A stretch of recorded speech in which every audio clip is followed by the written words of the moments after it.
Episode number 3. Episode number 3 in our two-part series. First part was my story, and today is all about you. I know, and you nearly killed me. You nearly took me out. Hey. That breath, I nearly went. That's the closest I've ever come to going unconscious, I think, in the sauna. Well, I'm glad that that's the preface of what we're about to share. The only person I know who's an expert, like personally know, who's an expert in like that type of breath work and stuff, told me, like, specifically not to do it fasted and also to probably not do it in the sauna. And you did both. Combined both, yeah. And that was crazy. I thought I was having heat stroke for a second. I might have had like a mini heat stroke. I was overheating so intensely, but and the worst part is right after I was like, I need to get out. And I was like, do you want to do more? And you were like, yeah. Right after that, on the breath work, he's like, it's not a competition. I should have listened to my body. Hey, but you made it. Yep, we're here. Yeah, let's go. We are here. All right, well, as everybody knows, we're both paraplegics, and we both have our stories, and today we're going to talk about Bridger's story, and he's going to share it with us. And, it's one hell of a fucking story, I can say that. I'm just very thankful that you're alive, and you're here, and you're ready to share all the lessons learned, all of the experiences had, and all the people ready to hear and to serve. So you and me both. I'm glad you're here as well. Thank you for getting us this far. Yes, absolutely. So I guess let's paint a picture of who you were before, Doomsday happened, and tell us, who was Bridger, what was Bridger living for, and just give us a little insight of who he was. Oh God, it depends which Bridger you're talking about. I've had so many different chapters of, there was framing, construction, like living in the mountains. I guess let's say your favorite version. My favorite version of myself was undoubtedly me so I moved from Sydney, Australia to Wanaka, New Zealand, which is a little mountain town north of some really famous Queenstown. Yeah, north of Queenstown. I moved there and got sober for the first time in a couple years. I'd been just partying hard in Australia. I've been sober for like a couple months at a time, and I wasn't like a bona fide alcoholic or anything. I was just partying a lot, go out on the weekends, Friday, Saturday, maybe one time during the week, and just get obliterated. But that not doing that changes things pretty dramatically. And just a bender here and there. Yeah. But no benders for a while. And I met an incredible group of people, had a turbulent, but, there were rough times in the relationship I was in. It was probably the wrong choice to keep pursuing that despite what was in my selfish heart. I was just so selfish. I was in so much pain. I was just self-consumed. And that version of me there was the one I loved the most, because all I thought about was how I could make the world a better place, how I could help people, what impact I was going to make, what legacy I was going to leave. I just worked out, ate healthy, rock climbed. It was wholesome. Yeah. Completely wholesome. No weird escapes. Running was a bit of escape, but, a little healthier than like crazy party benders for 3 days or something. True. So, okay. And then I guess what has been your least favorite version? Oh, yeah. Well, undoubtedly the different, me from 2021, different periods of time after spinal cord injury. I just got completely defeated and succumbed to addiction. I was genuinely in so much pain. I was blinded to everything else, how anything was affecting anyone else. I was just But let's rewind before the accident. Oh, before the accident. Yeah. The least favorite version of me. Yeah. So when I was 13 years old in 7th grade, I got out of school for the summer and went to this after school party with a bunch of kids from like the rich suburbs nearby. There's just a bunch of hot chicks. All the dudes were super ripped, and everyone just seemed so happy and wholesome, and like they'd been friends forever. It just seemed so badass and healthy. And I was just like, I had been like completely socially isolated my whole life. I was an extremely shy kid, was just unable to talk. I would have my really, really close friends, but in general, I was like complete, total introvert, didn't talk to girls, nothing. And at some point during that year, between 7th and 8th grade summer, I just decided, like, fuck that person. That Bridger is dead. He's gone. And I just was also really frustrated. I hated school. I hated society. And I wanted to escape and live in the wild. That's, as weird as it sounds, that's all I thought about since I was like 8 years old. And so I just like started the 8th grade year as a completely different person. I was smart before. I was reading all the time. I was reserved, and no one really knew who I was. And I just came in and I acted like I was actually mentally retarded. Like I went crazy. I would like stare at people and eat paper, and like I just went fucking crazy. Like every time a teacher talked, it just full rebellion. I started failing every class. Ended up getting expelled for drugs within a month or two of being there. That's wild. Yeah, a month or two of being back at school. That was the best thing that ever happened to me at the time. I fucking loved it. My parents obviously were just incredibly ashamed of me, but other than that, I thought it was the coolest thing ever. I was like, because I went in wanting to like establish that I wasn't some quiet loser that wasn't worth noticing. And I didn't want people to necessarily like me. I just wanted to be seen. So I just went ballistic. Was it for like a wanting attention place? Is that where it was coming from, or was it more? It was just it was a mixture of things. It was a static frustration. I didn't understand the purpose of school. I didn't want to be there. I felt very weirded out by like the modern world. I know I felt like it was just weird and trippy to be going to the school, a bell ringing, go and answer these questions about a railroad or math or something. Right.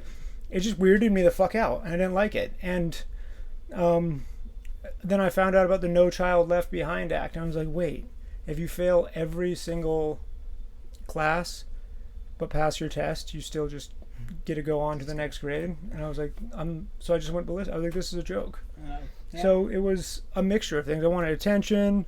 At first, I acted really weird and retarded, and then I kind of backed off on that a little bit because I wanted to have girlfriends and get girls. So we got to bring it back in. Yeah, I had to rein it in a little bit. Not too much. The eating paper, like licking desks, like just being weird, like intentionally weird. It wasn't a. Oh man, yeah, you're probably. But I got my first girlfriend, and like I had my first kiss that year, and lost my virginity. Like it was, 8th grade year was a transform. Like it was just awesome. Wow. Yeah. But yeah, I killed a part of myself and just became the Bridger that most people have probably known for the last I don't know, 15 years or whatever it is. Okay. Yeah, I mean I wonder what that girl is doing. I mean, she obviously has like is drawn to some craziness. I wonder if she's. I mean, the last time I saw her, I was buying oxycodone from her and her boyfriend, okay. And they were addicted to heroin. So. Oh, okay. Well, there we go. That explains a lot. So then, let's paint a picture of who you were leading up to the day of the accident. What were your goals at that point in time, and what was the overall thing that you were chasing? Power and money. And freedom. I wanted, I just wanted so badly to buy a piece of wilderness, a big piece of wilderness property, build a crazy cool compound there, and somehow make money through the only way that I saw that to be possible and just an opportunity that came up is my best friend was running a cattle company, and I just realized like running cattle on this piece of land is probably the only way to like pay the taxes and like actually make it possible. Like that's a route to get this. Like I saw it as a vehicle, and the longer I went to work for him, and it was just super brutal. And I love animals so much. Like I always was really sensitive and loved animals, and so just watching like tens of thousands of animals go to their death in pain and suffering with broken legs and abscesses, and Yeah. the industrial cattle industry is really dark. I can imagine. Yeah, and not just by, anyways. But the person I was I had just, I mean, I was estranged from my wife, living in a different state. I was a sex addict and binging alcoholic. Did it already? No, you're good. Okay. And yeah, I just sorry, I'm spacing out that alarm. I forgot where I was going with my brain. Still a little mush. You had you were estranged from your wife, and that you had all these addictions, and yeah, I was just living this place, just killing tons of cattle, trying to make it work. These businesses working like sometimes 12 hours a day, sometimes 17, sometimes 3-4 days at a time. And I felt defeated by like just the American system. For whatever, I just felt like, I don't know. It's hard to describe, but I suppose I was just a fucking narcissist. probably trapped. Yeah, I felt very trapped inside. That you had to follow things probably a certain way that just didn't feel aligned with really what you wanted and who you were. Yeah, I had went from, thinking that I was going to be like a travel blogger or something, traveling around the world, but I was just too afraid to put myself out there and do that. And the next thing I know, I'm just, back in Idaho, because I did this before I left. I was back in Idaho in a whole new, back in Idaho in an old life, rather. And the day of the accident, the morning of, I was loading a bunch of Longhorns into these trucks. They came up from Texas, going somewhere else. That's neither here nor there. But it was a nightmare getting them in there. Yeah. I was fighting with my girlfriend. A bunch of stuff had happened. We'd just moved across the country from Washington to Colorado. And I was just perpetually broke, part of my own doing, but also just, situationally, it just kept, things kept not coming to fruition, and I just kept fucking up. And that morning, we were supposed to go up to a mountain lake and go swimming with the dogs and everything. And after we left the feedlot where we had loaded the Longhorns, we were driving down the road, and I had just I'd lost my gasket. I was filled with anger. I just felt defeated and incapable of having the life I want and capturing it. And something in my heart while I was driving down that road just turned to fucking ice. I felt my heart solidify. It hardened inside me, and I swore on everything that was in this earth. I was like, I'm gonna be a fucking billionaire, no matter what it takes, no matter what I have to do, no cruelty, anything. There's no bounds to this. Extra mile. I'm gonna fuck shit up now, and we're not going to the mountains. We're going to get fucking some drinks and a meal in Fort Collins. And that's what we did. And then driving back later that evening on that exact same road, maybe not in that exact same spot, but within a few hundred yards of that spot, I was bombing along going 80 miles per hour. For some reason, I just looked over at Kelsey. She was laying back, and I was like, put your seatbelt on. For no reason. Never cared about seatbelts, never told anyone to wear them. She puts her seatbelt on. We go another mile, and some guy turns in front of us. I hit the front of him, flipped through a telephone pole. My back's up against the ceiling as we go through the telephone pole at 80 miles per hour, and I don't know what the fuck's happening. I just hit the front of the truck, and I'm imagining that we're about to flip through this field. I think it's going to be pretty crazy, but then it's just the biggest fucking impact ever imaginable. Like, it was so much force, and it exploded me. I just felt like I exploded everywhere, and couldn't breathe. Obviously, it just knocked the wind out of me. I was gasping, trying to get air, trying to get wind, and everything was ringing. It was like, that typical scene when a bomb goes off or something. Everything's ringing and you're confused. And in that moment, like, I've had the very first thought I had, I was like, this will stop me. Because I was like, nothing's gonna fucking stop me. Yeah. And I was like, this could do it. And it was like this weird, beautiful moment, like, between me and God. Like, it was probably one of the defining moments of my life that made me even believe that it was a God. Because it was like serene for a second. And then obviously I started getting little puffs of breath. I started wondering if Kelsey was fucking alive, because I'm like, I don't know if I'm alive or going to be alive for very long. And I reach over and I just feel blood and hear gurgling, and I have no idea. Like, Kelsey's your girlfriend, just so everybody else knows. Yeah, knows. Kelsey's my girlfriend, riding with me in the car. And her brother was on the speakerphone. We were talking to him, and he's yelling, and I just told him, like, dude, get your brother and your mom and come to Colorado, like, right fucking now. Yeah. And he's like, is Kelsey okay? I was like, And you guys were just freshly dating too, right?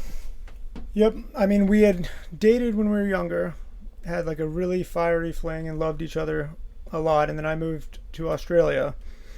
And then we, had just rekindled our relationship for a few months. And she just, on a kind of a whim, and just because there was just this intense, unimaginable connection between us that we couldn't deny, she moves to Colorado from Buffalo, New York. I moved from Washington. We lived there for 1 month, and that accident happened. That's crazy. Mm-hmm.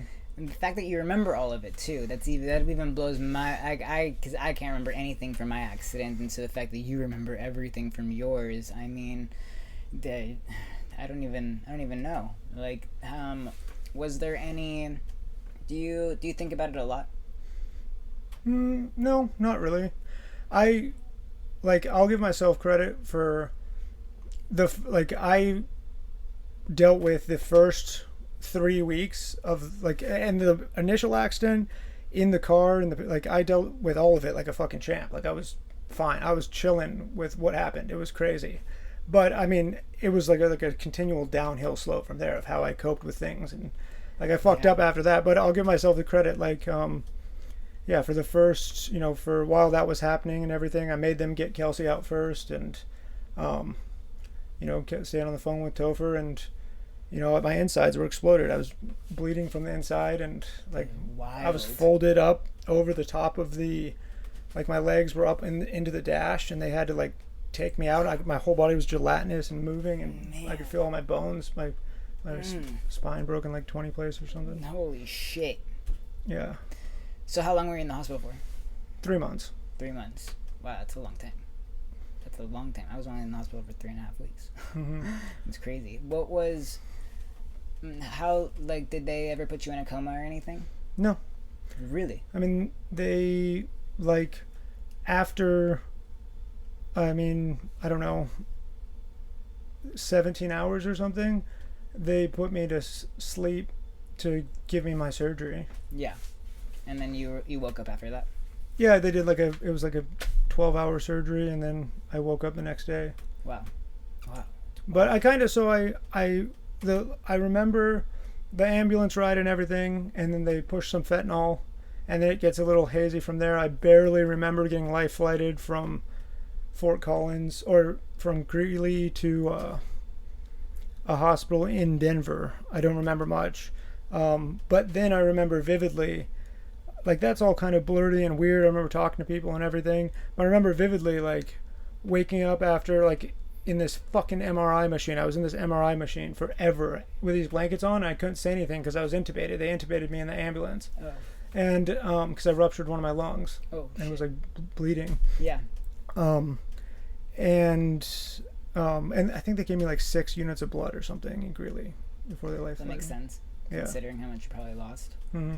What was there any, like, super scary moment? I mean, obviously all of it is scary, but was there ever anything that made it like where you maybe didn't think that you were gonna survive, or that maybe Kelsey wasn't gonna be here, or was there any? No, from the moment the accident happened until, oh god, the next morning, I mean, I didn't care about fucking anything. I expected something like bad to happen, or to like die young, or to like to get a serious Really? fucked up injury like this.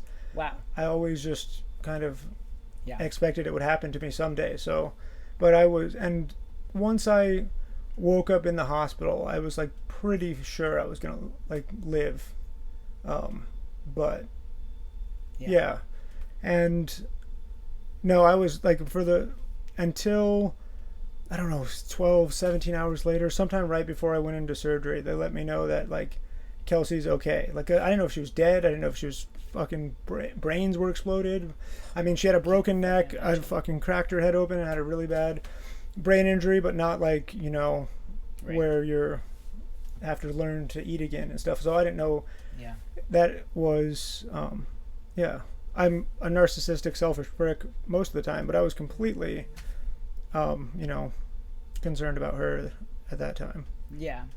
I mean, I can't imagine having somebody in the car with you that you obviously care deeply about, then going through all of it with you. Finding out that she was going to be okay, because I knew how fucked up I was. I knew that I was paralyzed as fuck. Like there was no chance. I didn't know if I thought my legs might need to be amputated. I thought I might have like major abdominal surgery.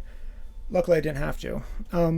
But so I didn't know what was happening to her. When I found out like she's fine, she got some staples in her head, but she's talking. She remembers who she is. Like she's not.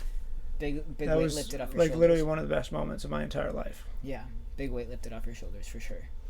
Oh, I How don't even know was what I it- would have done. How was it navigating, considering, Kelsey being in the accident with you? Like, how was it navigating, after finding that out and you guys navigating this kind of new world together? How did you guys do that? Or what were some of the challenges you faced, and what were some of maybe the high points that you guys were able to experience together? Oh man, the challenges we faced were just relentless. I mean, she was by my side day and night. She lived in the hospital with me. Like, she was there for everything. Just, she lost her dog in the accident, and no one knows what happened to it. So she was searching for her dog when we were first in the hospital.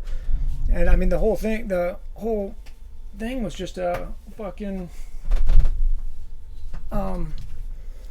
yeah, it was one never-ending onslaught of challenge after challenge after challenge, relationally, everything.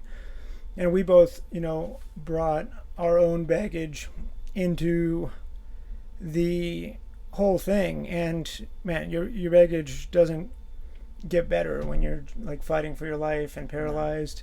No way. And like It gets worse, actually. I don't know what would have happened if I didn't. I got a couple really bad septic infections, and because of the pain from the sepsis, do I need to press the button again? No. Oh, for the pain from that, they started giving me opiates, and I love opiates, and only because I would have gotten so mad if they'd taken away from me. My family just didn't want to deal with it. Like, no one mentioned to the doctors, like, hey, he was a raging opiate addict in his teens. Like, and because I was addicted to Oxy, went through an Oxycontin phase back in like when it was a big, huge thing. Yeah. It still is, but when it was first coming out. Not the good stuff. Yeah. Not the good. Yeah. But no one mentioned, that to them. They probably should. And I just was a mixture of manipulative and also just in so much pain. And they didn't believe me. You were chopped in half, basically. Well, that was bad. Internally. But they didn't believe me that I had an infection. Every night I was like, Typical. Every night at like 1 or at 6 p.m., my temperature would start going up. And then by 2 a.m. in the morning, my fever would break. And they were like, that's not like how an infection works. You have no infection, like no signs of an infection, and like no markers in your blood. The fever didn't give it away?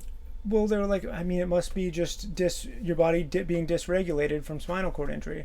because if you had an infection, the fever would get continually worse. And I tried to tell him, I was like, no, that's not how it works. When I get sick, my body fights it off, and I get better. Like the fever breaks, and then I get sick again. And it's cyclical.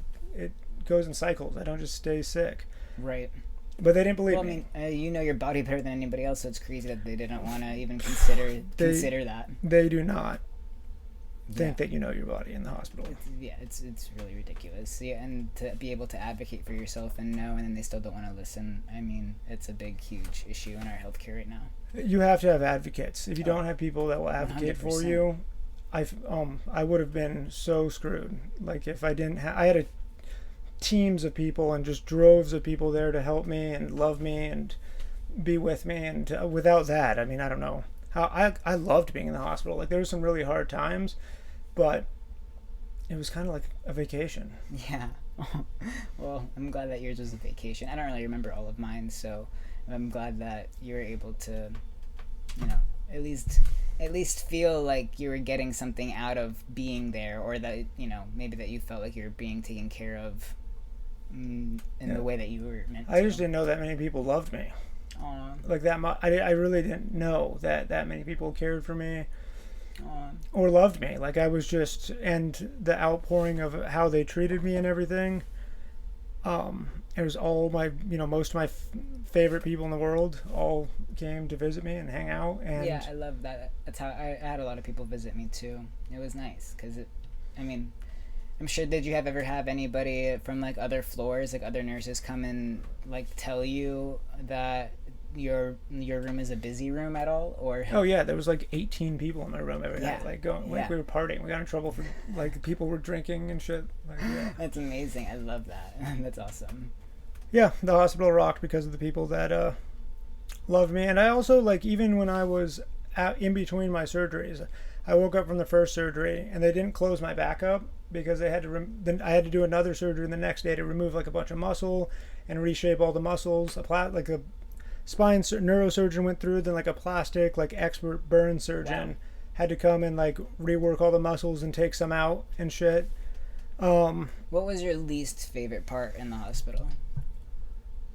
If all of the people that came and visited you made you feel like so loved, I would say that's probably like your favorite part, at least from all of it, if there was a favorite part. But what was like your least favorite part?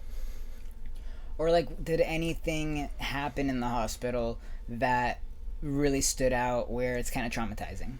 Yeah, I mean the first time that they told me like you're not even able to shit on your own, like someone has to finger your asshole to get the shit out of you. I can't roll over, I can't move, I literally like Yeah.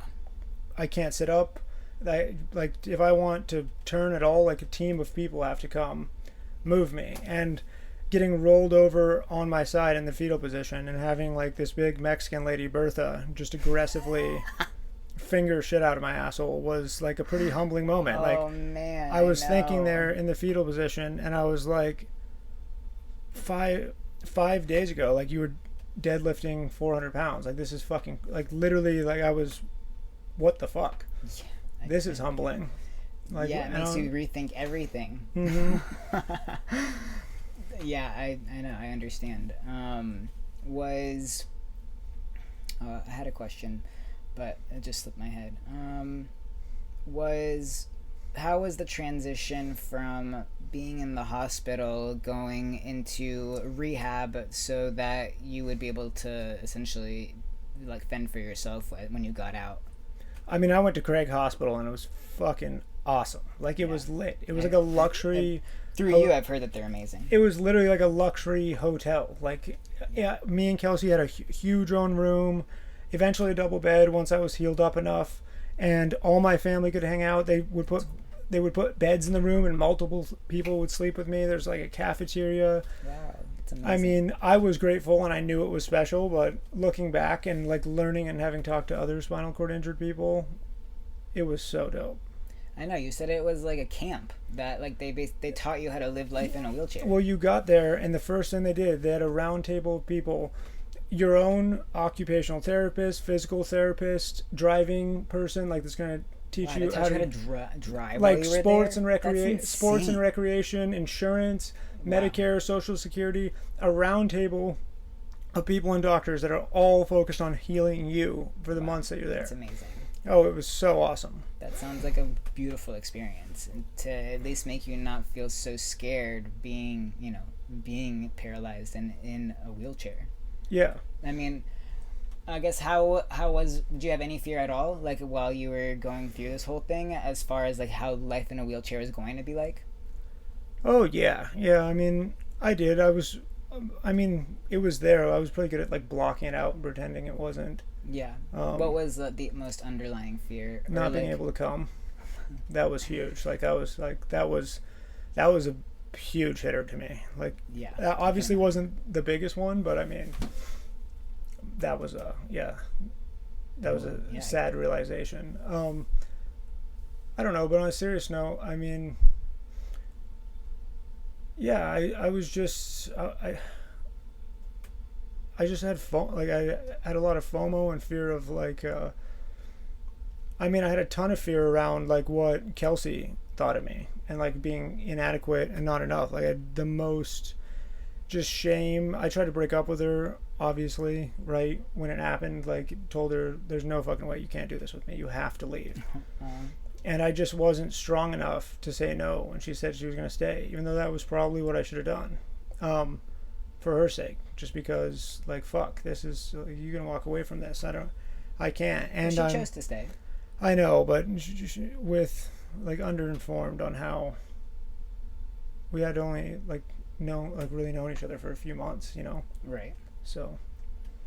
Yeah, but, I mean, going through something like that and being by each other's side through all of it, I mean, it does it makes a lasting impression, and Oh, I wouldn't give up a minute of the time we spent together. We had a fucking blast, and she's like, it was awesome. And having going through that much stuff with another human being, like we're still incredibly close, and time, we probably need a little time to heal wounds caused, by my just inability to see the world from other people's perspectives. But yeah, no, going through something like that with another person is crazy, and going through it with my whole family and everything, all of the people affected by what, like, something happens to one person, and it's really shitty for that person, but it's also really shitty for everybody else involved too. Not to the extent because they can walk away at any point in time and you're still living in the nightmare, but also the fact that they have to see you going through it and be there to support you and love you despite the black holes that continuously pop up. Yeah, I would way rather be paralyzed than have like anyone I love be paralyzed and have to watch them and feel bad for them. Yeah. And think about how much they're hurting, because knowing how much someone else hurts. Yeah, that's hard, especially watching somebody you love a lot go through the hardships that one takes on when they do become paralyzed. I would have never known how much they were actually suffering, though. Right. Yeah. Well, because they don't want to make it seem like make it seem worse than what you're already going through. Well, I mean, if I wasn't the paralyzed one, if I'd never been paralyzed, like, I wouldn't have known how much they were suffering. Right. I didn't know it was possible to suffer this much. I didn't know this much pain, constant just agony was possible. You've mentioned in passing that you like to suffer. I know. Let's talk about that. Yeah, I always had this, like, I don't know, like when I was young, I always imagined like hardening my body through like trials and tribulations, like the idea of going into the jungle and like getting malaria and like fighting through the malaria.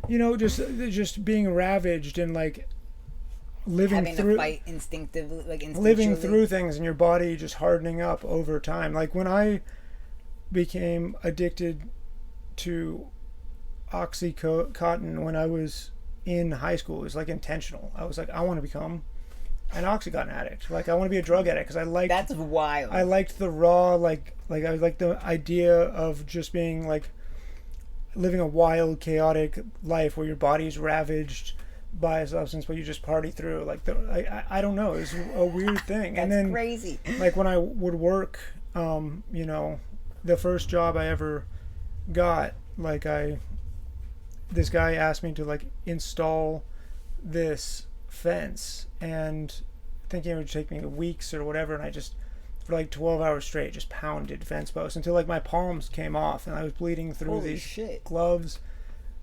I just loved it. Like I loved like watching, like seeing calluses, and like it was almost like self-harm, but In a different way. in a weird way. Like it was Yeah. like and running like extreme. And then running. God was like, oh, let me show you what real suffering is. Yeah, for real. You know, careful what you wish for, right? I think it like maybe that whatever that weird love was put there as like a Preparation. preparation, because I always did like to just see like how much. How much you could take on. Yeah, just I don't know. Your threshold. How far you could push the threshold. Yeah, just how much like pain you could tolerate. Yeah. And I thought it was pretty tough, but fuck, was this humbling? Wow. Yeah. But you're here. You made it to the other side of it, where you know it could be. You could still be on the down end of it, but you're not. So, and when was your accident? November 2019. Okay, so yeah, 6 years in. So yeah, I mean, I'm still more fresh than you. So, Yeah. Yeah. Okay. Well, so all right. So you like to suffer, and obviously this whole spinal cord injury experience has been a very humbling experience. With all of that being said, what do you think, at what point in time from when the accident happened to where you're at now, where was rock bottom that made you realize you had to like completely shift? What was that moment of rock bottom? Because you had mentioned in passing that you've reached multiple rock bottoms, and it just seemed like at some point in time, rock bottom kept being worse and worse and worse. So what was the underlying rock bottom? Yeah, I mean, it was. I've been asked not to talk about some of it publicly, but it was just. It was probably summer of last year. It was like the final bottom, and I just was so ashamed of so many things that I'd done throughout my life, and there was so much that I had never shared with anyone. I was very much like had two selves, and I had was doing all sorts of stuff that very little or no one at all in my life would know about.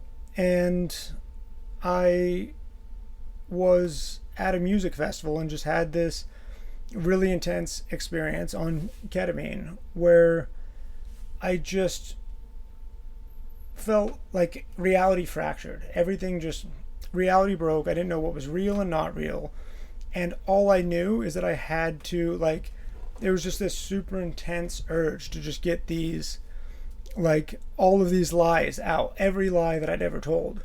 But I couldn't. I literally couldn't even write some of the things down because I had just, like, things from childhood, things from teenage years. I just, for whatever reason, I just compartmentalized things, and I had like a split in myself at that music festival, and just realized like everything I'm trying, like the start of everything is owning my own truth and just telling people exactly who I am, and just owning up to the fact that I had lived a life devoid of true values, just devoid of any real faith of any sort. And the key thing in that moment, the most intense part of that moment was like, it was like I knew that it was this feeling that I knew that if I didn't learn this lesson, if I didn't own my truth, I was going to have to suffer like this over and over again. I felt like I'd done it before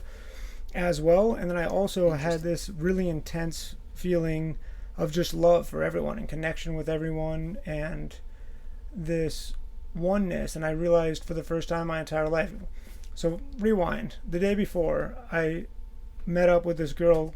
Her name's Kayla. She's an old friend at the music festival, and we hadn't seen each other since I'd been paralyzed.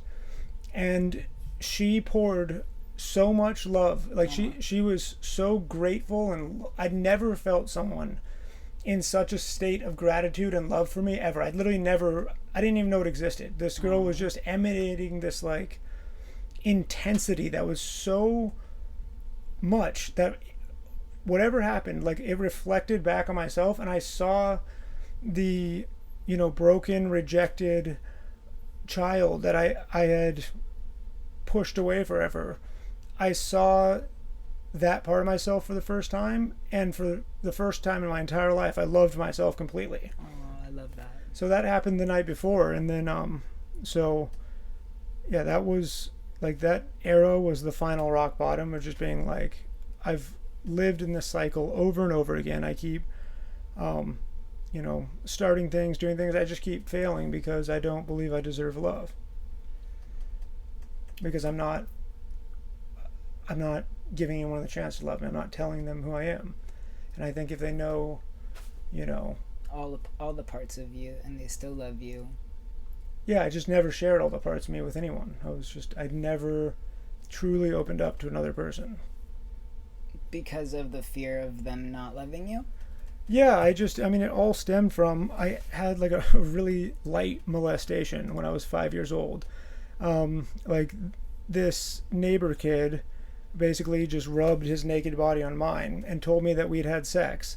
And it was like a chill experience. I didn't even think much of it. He told me that means we're grown-ups now, and I was like, dope, I'm a grown-up now. Like, I've had sex. That was sweet. And then I think, I don't know exactly what happened, but I think I told my mom or something, or mentioned something about it, and I don't remember any of this. I remember the molestation part, but I don't remember ever telling anyone. All I remember is like, it had turned out that like his dad was molesting him, and so I just remember like when it all happened, like it was this really, really bad thing, and like his dad and him had sex, and it was this really bad thing, and that's evil, and then I had done the same thing that they had done, and so I must be evil as well. And I just like started to believe that God didn't love me, and that I didn't know my family even knew about it. We never talked about it again. I blacked out them even knowing that it happened. I thought it was just a secret that I was holding inside until I told my mom, like, I talked to my mom about it like 14 months ago or something, and she was like, what? Yeah, I know about that. Like, I told her as though like, oh, this happened, and she's like, yeah, I know. And so, but that belief, like, that shaped me completely, because from 5 years old on, I just believed that if anyone ever truly knew me, and like, they wouldn't love me. And then more and more things just started getting put in that box, like whether it was stealing or lying, or it just became like a second nature to me to just hide whatever part of myself. Do you think is that the reason why the vices became so apparent in your life? Oh yeah, absolutely. The continuation of hiding parts of yourself through those vices, meaning like the addictions and things like that. Yeah.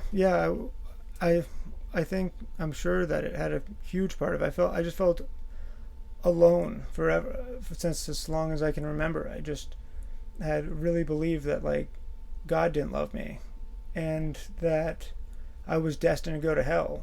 So, and I don't know why. I my parents weren't even like super religious. Like, they didn't like say anything like that. I don't know how I got that idea so intensely ingrained in me, but it just did. And do you feel like it was like your moral compass trying to tell you something, or that it was the adversary in our lives trying to make you not feel God's presence? I would say probably more the latter. I had an amazing childhood by so many measures. I had great family. I just had a few things that happened that just changed the whole trajectory of my psyche. And I don't know. I don't know why it became so. And then my grandma had like some schizophrenia or something, and she was a really highly intelligent woman. But we lived with her for a summer, and she used to tell me like people were gonna kill me and stuff, and that Kill her or you? no, kill me, Oh. and that they were trying to break into the house and kill me, and like my grandpa was a mobster, and so that created like quite an intense paranoia as well. So I always felt like people were watching me, like through the windows and through. I had this like super intense paranoia for until I was like started doing drugs when I was like 12 or 13, and Dang. I think that idea that I was always being watched, like magnified Oh. the shame of sexual thoughts, because just that single experience, like it sexualized my child brain. And so I started thinking about sex. That was my only relationship. That's the only sex I had. So I was thinking about sex with a boy. That made me feel shameful and like no one would love me if they knew it about me. And it was just this whole thing that just, one 5-minute incident, like really defined me as a human being. Yeah, it's crazy. I mean, it's crazy the things that happen to us in those defining years that then carry into our adult lives that, it's like the snowball effect. Having kids is fucking terrifying. Yeah. Yeah, there's just a lot of responsibility that goes with it. So much evil and pain and bad choices and just suffering came from that moment, like from the shame that was built in that moment, built up in that moment. So many people were hurt because of that, and that's hurt people 100%. But it shouldn't have even by the standards of bad things that can happen to you, but it's just how your brain wires with them. Yeah, and 100%, and how you react, how you react to the things that that happen. Thank you for sharing those things. Yeah, I know that those are pretty deep things, especially with the rock bottoms you have hit, to be able to come to these realizations and things like that. I couldn't even write about stuff like this 18 months ago or something. Like if I wrote it in a journal or something, like even what I've said today, and there's way worse things I've done that I'm not ready to talk about yet, but I couldn't even write that kind of stuff in a journal, and I'd rip it up and like throw it away because it was so. We had a lot of shame around it, and that's why. Mm-hmm. And I mean, you can admit to that now, and so I think that's a big growth phase. Yeah, because a lot of people still can't. It was reading or watching YouTube videos about like the shadow, like Jung. Oh wow. Oh no. Integrating your shadow self, and I was like, oh, this is my issue. I've rejected this part of myself so much that it just freaks out. Like I'm rejecting a whole part of who I am and not sharing it and pushing it down, and then eventually, because our true self is an integrated self, eventually it would just rise up and just explode my life and go everything. The rebellion part of it, of not allowing it to integrate. It's like your shadow is rebelling because it's like, you're not letting me integrate into your life, so now I really need to fuck shit up and make you integrate me. Yeah. And because I wasn't integrated, I was ending up in false lives, in the wrong false realities. Yeah, just like doing things that I wasn't meant to be doing. I was, whatever it was, whether it was cattle or a landscaping job or something. It just, I always felt like I was in the wrong place. That's why I kept going to new places. I was trying to escape. Maybe it was like a sub trying to rediscover who you are without actually just looking at what was happening, like going to these new places and escaping, but also hoping to maybe rediscover yourself in a different light that you wouldn't have to like look at the shadow. Mm-hmm. That's exactly. I wanted to make a new person. Yeah, even though shadow was like, no, we're still here. Mm-hmm. And I know from things that you've expressed in the past, it seems like shadow would always come and bring you back, drag you back. Yeah, just I would get a certain ways down a path, and it was like tension would build, tension, and I would always go like too hard in like too hard, too fast in one direction, and then get a little burnt out, and I would just implode my whole life. Just go, I would just end up on like a 3-month bender of just epic proportions, and just lay waste to whatever I built. Of chaos. Yeah, I would just lay waste to everything I built, like money, jobs, just lose all of it and just move to the next place. Self-sabotage. Mm-hmm. And that's Shadow. Yeah. Shadow made you do that. Damn it. Dude, I can't believe how many times I've ended up at the end of that cycle starting over again and being like, oh, fuck, it happened again. No way. Yeah. Wow, we're at square one all over again. All right, well, at least this is familiar. And so until you had that ketamine trip, was that the I guess it was the realization that this was like this cycle that you've been like going through, and until you stopped it, that it was just going to continue happening. Yeah, my reality fractured. I don't even know what happened. I didn't know what was real and not real, because I had been, my theory on this is I'd just been, separating myself so hard for so long, and in this moment, whatever happened, it just turned everything it flipped everything on its head. I had no idea, no real grasp anymore of like firm rules about what my reality was, about what I believed. And I realized for the first time, like, oh wow, like what we believe about this world is very malleable and easy to, and there's really, really shitty things that you can believe, and they lead down predictable paths, and that it just set me on this intense journey of devouring everything spiritual, everything books. I mean, Taoism, Buddhism, Hinduism, Christianity. I just wanted to know everything, just history in general, and just what other people believed. And I have always believed in a God. There's something that you can communicate with relationally, and things happen. So I always believed there was something, at least for most of my life, that looks out for you and like manipulates things around you. It's the only thing that makes sense. There's so many things that, like, coincidences and things that happen that you're like, this can't just accidentally happen. Like, this is weird. Yeah, I'm not a big believer in coincidences. I think everything happens the way that it's supposed to happen, as long as you have the lens to see it through that. Mm-hmm. Otherwise, people could be like, oh, it's just a coincidence, and it's like, it's how is it a coincidence, Yeah, how every time when your heart's right, in the right place, in alignment with whatever that means for you, the natural alignment that you're supposed to be in, why does everything just start happening perfectly? Like, just it doesn't make well, it goes back to our first conversation that we had, episode 1, where you talked about your heart being aligned on the path, and how then things unfold exactly as they're meant to unfold, because you're aligned and on that heart path. Yeah. So, it's amazing.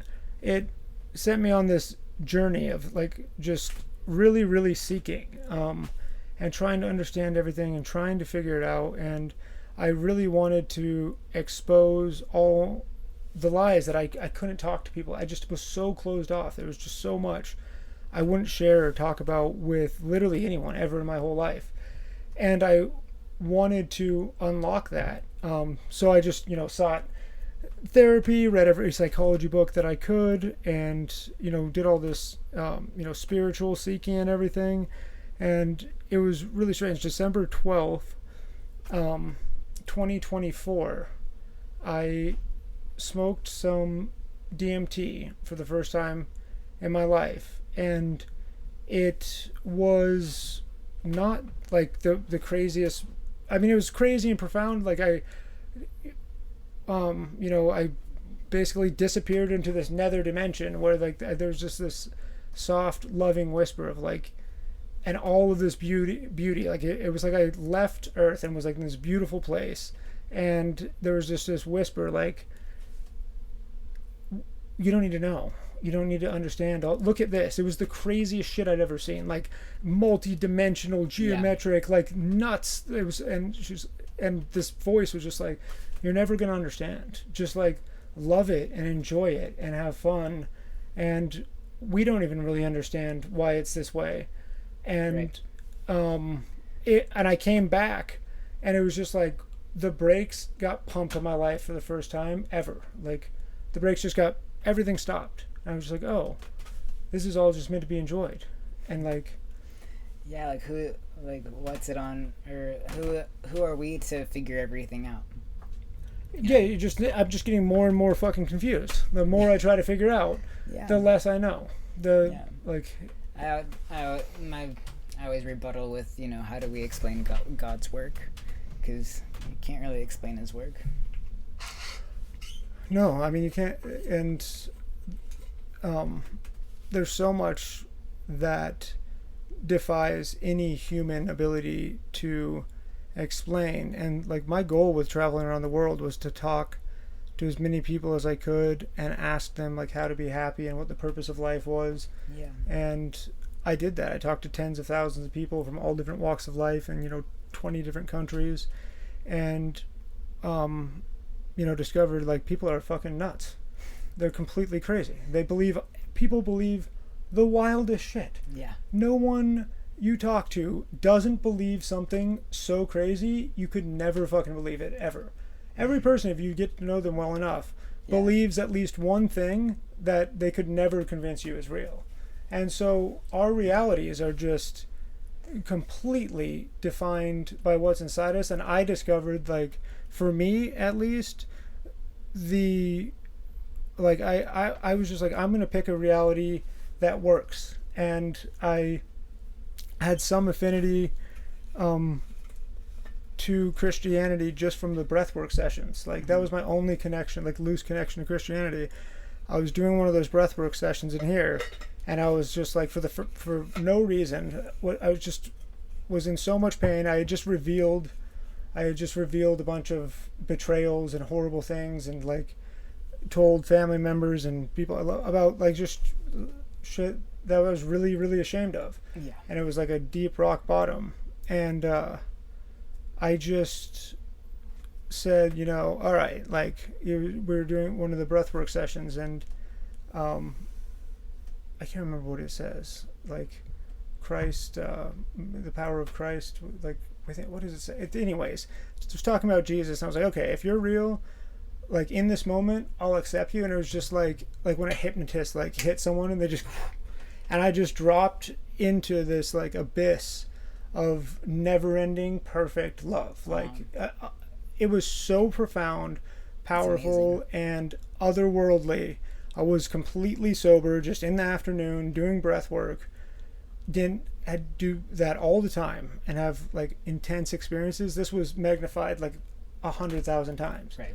And I threw a fit because I was writing a book at the time. I had just kind of finished the book, and this ruined the whole thing. Like, because, you know, I was wrong about everything. I was like, this is reality? Like, Jesus is somehow real? Like, what the fuck does this, my grandma was right? Like, what is this?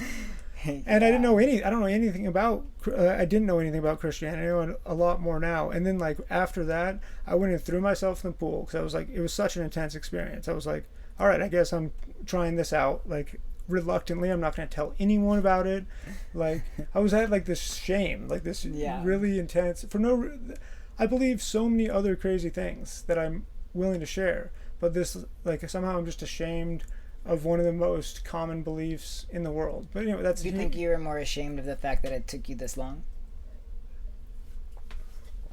I don't know. I was just kind of weirded out by Christians, and I found like I had this unfounded repulsion to the religion for no reason. Even though the person I was closest with in this whole world, my late grandmother, she was intensely Christian. I always found like it powerful and enjoyable to enjoy it with her. But despite that, I just had this like, I just didn't think. I was just like, what are the chances? Like, it didn't make any sense to me. I was like, this guy, 2000.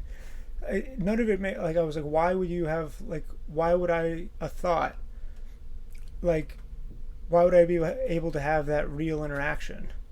Right. And it, like, completely changed. And then a bunch of weird stuff started happening, like really weird stuff, like one coincidence after another. Like it got weird, like, and until it was undeniable. And I kept track of all of them in like this notes thing, and it's like it's pretty crazy. But I was like, okay, in-depth, yeah. Yeah, I was like, okay, so because you started having the lens to see.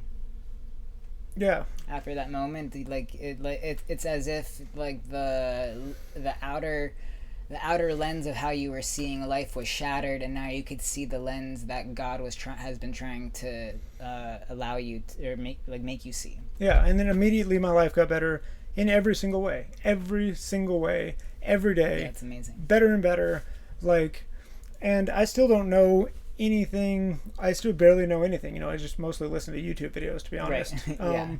And go to I went to a couple Bible studies, and I still try to go to one on Thursdays, but those also just, you know, further, you know, I know there's something beautiful there, and there's some absolutely immutable truth in it, but again, every single Christian you talk to believes something completely different. So yeah.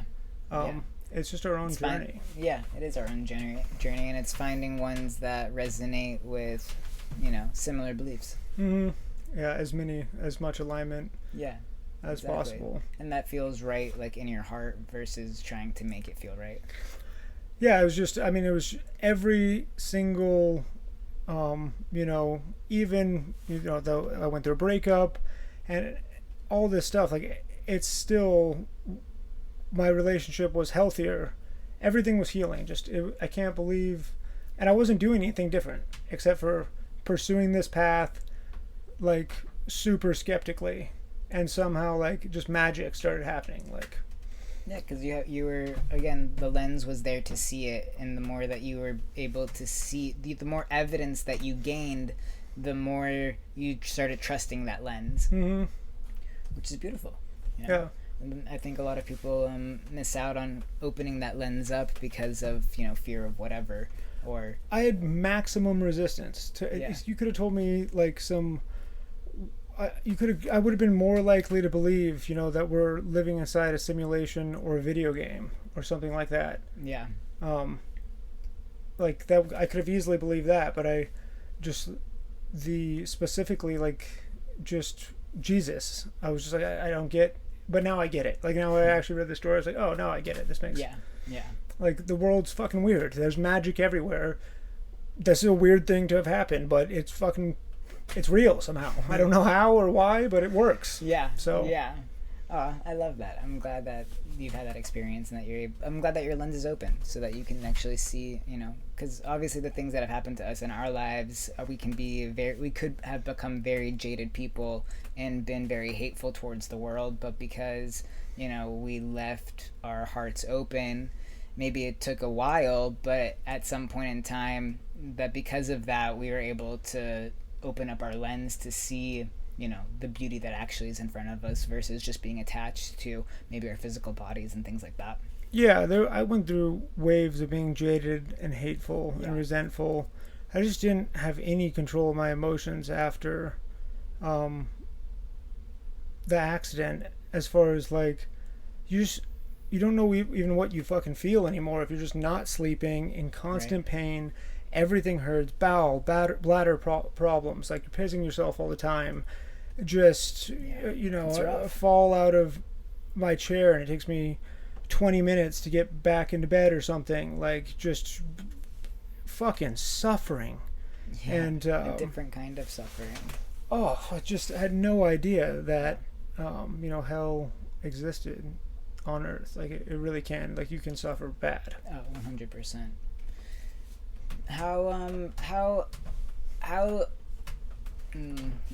What perspective did you have before your accident happened that has now changed post-accident, like on life in general?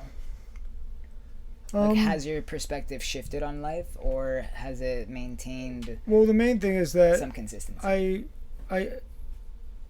I had always kind of believed in like the magic of the world. And that, I up until right, a few months before I got injured, I always like just believed in goodness and magic, and that if you just did the right things and had the right attitude and just kept trying, that the world would reward you, and that cool things would happen. And it just kept happening, and it kept proving that it was true.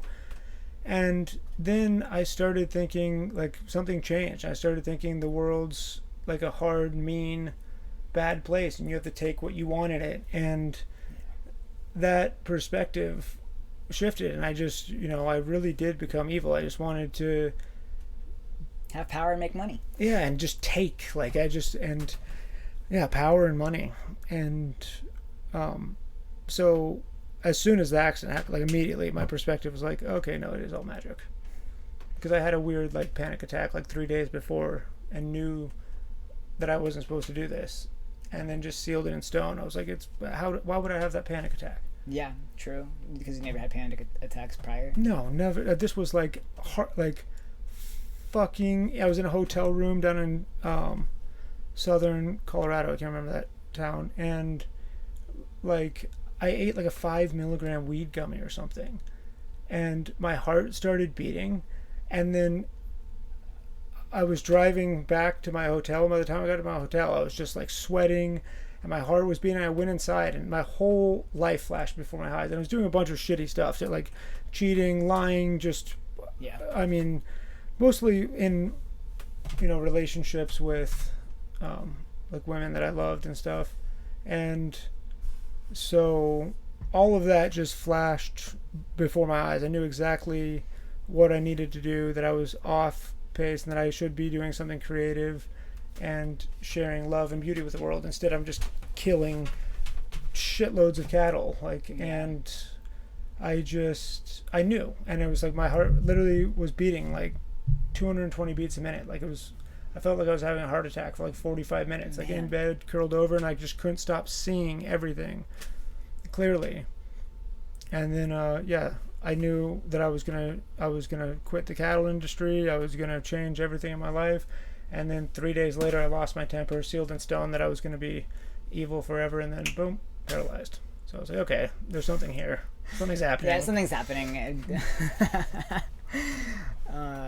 Man, yeah, like, careful what you wish for. It's crazy that, the way that things transpired, and when the accident happened, at the time that it happened, and all the realizations leading up to it, and then after it, it's hard to not say that you're exactly, where you're meant to be.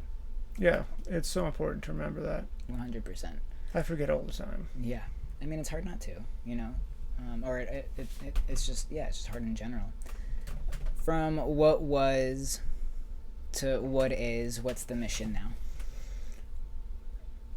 I mean, I just want to, my personal, like, as far as myself, I just want to learn how to live, fully in line with my values all the time. Like, that's really, it's a battle for me. Like, I have such an intense part of myself that just wants to do shitty things. Like, just wants to do, my shadow self is not tamed or gone, or like fully integrated yet. Yeah. But so, you know that, so that's a good thing. You're aware of that. Yeah. So just continuing to live by a set of values that I'm really proud of, and not have them be flexible. And then I just want to make people suffer less and be happy. Like, I just want to do things that, I want to do things like, I love doing this. I absolutely love, I want to do podcasts and talk to people,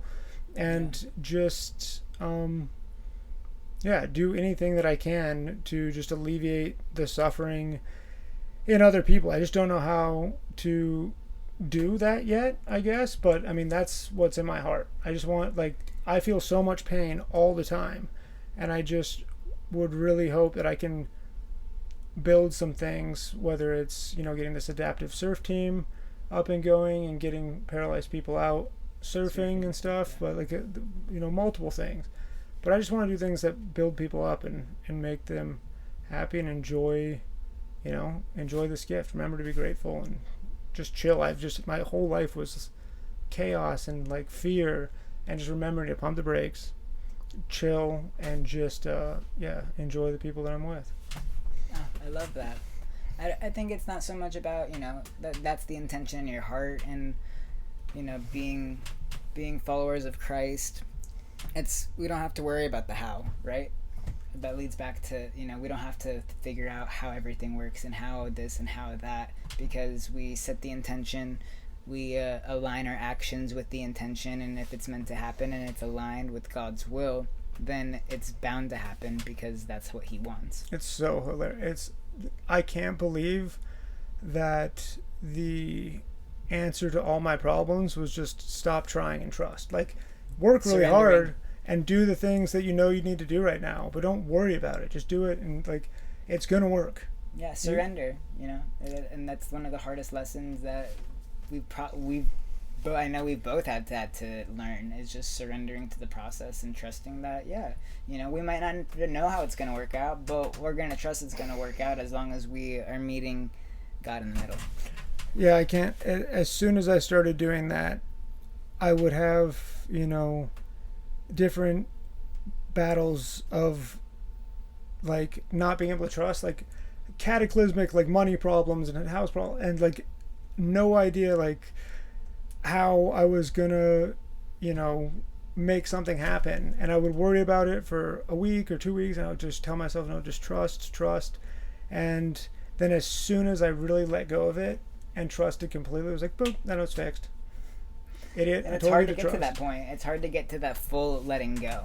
I know, because you can kind of trust and tell yourself that you're trusting. Yeah. But you're not just kind of. Yeah. It's like, you're like, I'm trusting, but I'm still going to take it into my hands. But as soon as you give it away, it's magic. It just happens every time it works. Literally every time. It's pretty crazy, honestly. It's so much more fun than like trying. I thought I was alone in this world for 25 years of like conscious thinking. I thought I was alone in this cruel, dark place where I was destined for hell, and that, if anyone ever really knew me, they wouldn't love me. And then all of a sudden I realized, like, oh, the complete opposite of all that's true. It's all love. And you have this force that created everything that loves you immensely. And if you just love him back and trust completely, it's amazing things just constantly happen. It's so cool. Yeah, if only cool. I listened to my grandma. Damn it. Yeah, I know, right? It's amazing. Yeah. Well, thank you for sharing all of that. Yeah. Yeah. I think that's Should we call the end of episode 3? Yeah, I think that's it. Amazing. Yeah. Amazing story. I'm very grateful that you're here, able to share all the lessons that you've learned, because you have a lot of things that you've done in your life that I am still very, very blown away by, and I can't wait to talk more about those things and share them so the people hearing can also, listen. Yeah. So, well, yeah. Thanks for listening. Yeah. Oh, always, forever. That was fun. Yeah. Cool. Nice. Bye.